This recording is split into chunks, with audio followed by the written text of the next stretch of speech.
Britain's security, defence spending, Russia's growing influence, and the future of European stability are all topics that spark intense debate.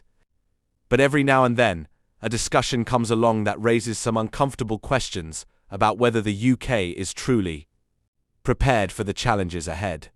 In today's exchange, you'll hear from former British Army intelligence officer Colonel Philip Ingram as he discusses Britain's response to Russia, the controversial issue of the Russian shadow fleet, and whether the government is doing enough to protect the country's interests. You'll also hear concerns about military readiness, defense funding, and the wider threat posed by Vladimir Putin's actions beyond the battlefield in Ukraine. As you listen, pay close attention to the comparisons being made between today's political decisions and lessons from history. Are these warnings justified, or are they overstated? Is Britain taking the right approach, or are there genuine vulnerabilities that need addressing? This is a conversation that goes well beyond party politics and touches on questions of national security, public spending, and Britain's role on the world stage. Leave a comment below with your thoughts, and don't forget to like and subscribe for more political analysis and commentary. Let's talk to Colonel Philip Ingram now, former British Army intelligence officer. Before we get to that question about defence, Philip, can we just maybe start with this news from the Channel on the shadow Russian oil fleet, which has been a big problem and seems to be becoming a bigger problem. How big a moment do you think it is that British armed forces personnel have directly intercepted one of these vessels?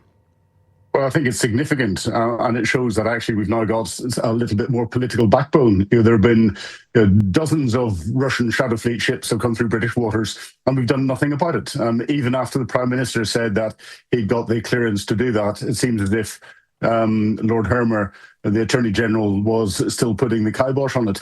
And it's a fantastic joint operation between the Royal Navy, using the Royal Marines and naval vessels, and the Royal Air Force providing helicopter support and the maritime patrol aircraft. So a good operation, well executed. The timings make me slightly sceptical as to why the decision's been made to do it, because, of course, the Prime Minister wants to get a positive story about defence. Do you think that there could be a link between the Defence Secretary, the former Defence Secretary John Healey's resignation, and the fact that the government has decided to act against this vessel at this time? I'm not a betting man. I would put an awful lot of money on a bet to say that there's definitely been a link. Really? So it would be that cynical? Oh, yeah, I'm completely cynical. The timing is... You've got ministers going around doing all the press rounds at the moment, talking about this, not talking about the resignation of John Healey and Al Cairns and the challenges that the new Secretary of State for Defence is going to have. Just on this question, before we move to that, and we certainly did put some of those points to Lisa Nandy, but nonetheless, this question of the Russian shadow fleet, most people obviously will not be aware of it or only dimly aware of it. Exactly what is happening and why is it such a problem? Well, what is happening is the Russians are exporting oil to different parts of the world, in particular to India, to China, and to Turkey and some other countries, so that oil can be processed. They're using ships that are not necessarily flagged Russian, but they're hiring them. And a lot of these ships are not seaworthy. They're using flags of convenience. They change their flags of convenience depending on the international waters that they're going through, which means that a lot of them don't have the international certification for safety that they need to go around the world. And that oil, the products that they're carrying, are helping to fund Vladimir Putin's conflict. If he can't export his oil products, we see the effect the Ukrainians are having in destroying Putin's own refinery capability. If he can't export that, he can't make money to continue to fund his war. So this is something that has been going on for quite some time. International community have sanctioned a lot of these ships. The United States have boarded and arrested a number of them. The French have done a few as well, as have other nations going through the Baltic. This is the first time that the UK has got directly involved and used our military to arrest one of these vessels. And the prospects of any retaliation from the Russians? Oh, almost certainly there'll be some form of retaliation. It'll be something in what we loosely describe as the grey zone. So it could be a cyber attack. It could be anything that the Russians specialise at, and doing something that won't necessarily be linked directly back to them, but they will try something. And presumably the Russians deny that these ships are actually part of the shadow fleet at all. Well, of course they do, but one of the clues has been recently, as some of the ships have gone through the channel, they've been escorted by Russian warships. Well, that would be a bit of a hint, wouldn't it? That is a bit of a hint. And then there was another one that the Americans were going to arrest, and a couple of hours before the Americans went to arrest it, it changed its flag to a Russian flag. So they've been trying to do anything they can to deter this from happening. And it's a game of cat and mouse, and it's a game of cat and mouse that we've been talking about supporting and dealing with for a long, long time, not actually done anything. This is the first time we've actually done something properly. The letter this week from John Healey, I mean, just from a political level, never mind the defence level, I mean, I can't remember anything quite like it, an outgoing defence secretary accusing the government of which he's been a part and the Prime Minister under whom he's served of essentially failing to protect the country and doing what is necessary to protect the country. Do you agree with Healey's analysis? 100%. And you combine that with the analysis that came from Al Cairns, one of the most decorated MPs and ministers we've ever had, a former Special Forces, Special Boat Service Colonel, who has got the operational understanding, and he re-emphasised what John Healey did and added a few more things in. The government did inherit a complete and utter disaster of a Minister of Defence, but instead of fixing it, they've made it worse, and their plans are going to make it even more worse. With the lack of funding that's going in at a time whenever the threat environment has actually changed and become more intense.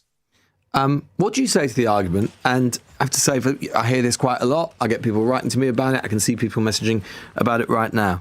There's quite a lot of scepticism from some people, some on the left, but not all on the left, who think that this is part of a defence industry that always wants more money, a Ministry of Defence that always wants more money and frankly is often very bad at spending money, that is protected and insulated from the consequences of some of its decisions by comparison to other bits of the public sector. I mean, if the NHS or the schools or whatever had some of the absolute white elephants and fiascos that the Ministry of Defence has committed itself into, we'd never hear the end of it. There's a lot of scepticism out there that this is just money will disappear down a black hole.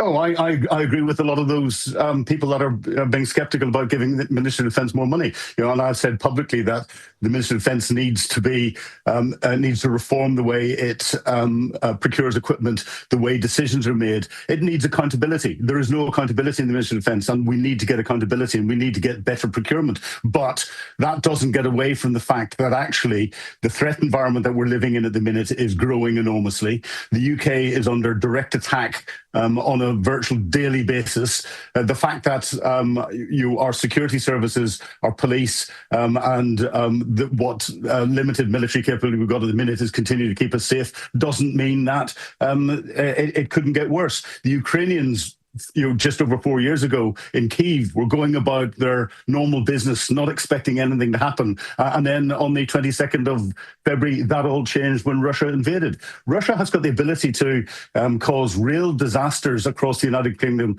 to the likes that we have never seen before. And we need to recognize that we are putting it into historical context, in about a 1936, 1938 moment, whilst our politicians are coming down the steps of an aircraft, waving a piece of paper saying, peace in our time, we're investing in this. The reality is they're not. And we've got a big bad wolf just breathing down her neck who's getting worse. So you would draw a direct comparison, as you just have, really, Philip, with Keir Starmer and Neville Chamberlain?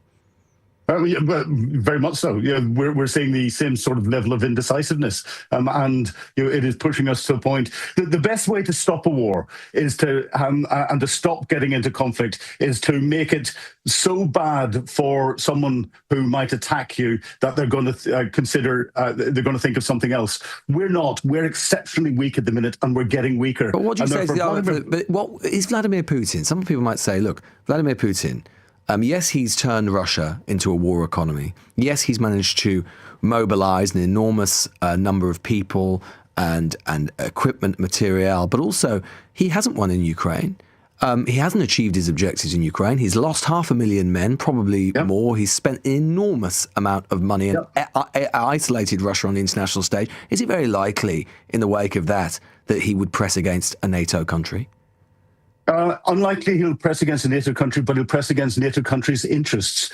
All of our listeners that are out there at the minute are feeling what Vladimir Putin is doing and his wider BRIC countries are doing in their pockets. Just look at fuel prices. Just look at the impact that that's having on grocery prices. All of it is linked. And people are sitting in relatively well-off environments, even if they hit what is described as poor, because they can still afford these price increases. But it's that's leading to the call for increased benefits bills and all the rest of it.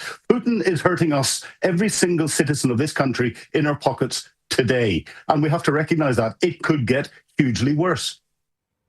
Colonel Philip Ingram there, former British Army intelligence officer, expert as well on international security. That was a fascinating discussion because it wasn't simply about one intercepted vessel or one government decision. At its core, it was a debate about risk, preparedness, and how seriously Britain should take the threat posed by Russia. One of the strongest arguments made by Colonel Ingram was that the threat environment has fundamentally changed and that many people underestimate how vulnerable modern societies are to disruption. Rather than focusing solely on conventional warfare, he emphasized economic pressure, cyber activity, and other forms of influence that can affect daily life without a single shot being fired. Whether viewers agree with him or not, it's a perspective that forces people to think beyond traditional definitions of conflict. Another notable aspect of the discussion was the criticism of government decision-making. Ingram argued that Britain's response has been too slow and too cautious, while also acknowledging that the Ministry of Defence has significant problems with accountability and procurement. That acknowledgement is important because it prevents the argument from becoming simply spend more money. Instead, it raises the question of whether reform and investment need to happen together. The most controversial moment was probably the comparison to the late 1930s. Historical parallels are always powerful, but they're also risky. Supporters might see the comparison as a necessary warning against complacency. Critics might argue that today's circumstances are very different and that such comparisons can exaggerate the danger. Either way, it was clearly intended to highlight what he views as a failure to take emerging threats seriously enough. The discussion also raised an important question about balance. How much should governments spend on defense when there are competing demands from healthcare, education, and other public services? And how do you convince taxpayers that increased spending is necessary when there is already skepticism about how effectively defense budgets are managed? Ultimately, this conversation reflects a much bigger debate taking place across Europe. How should democracies respond to an increasingly unstable security environment? Are current policies sufficient, or are governments reacting too slowly to changing realities? What do you think? Is Britain being appropriately cautious, or is it underestimating the risks ahead? And should defense spending be increased even if major reforms are required first? The key takeaway is this: regardless of where you stand politically, national security discussions are no longer distant theoretical debates. They increasingly affect economics, energy, public services, and everyday life. The real challenge is determining where genuine preparation ends and unnecessary alarm begins.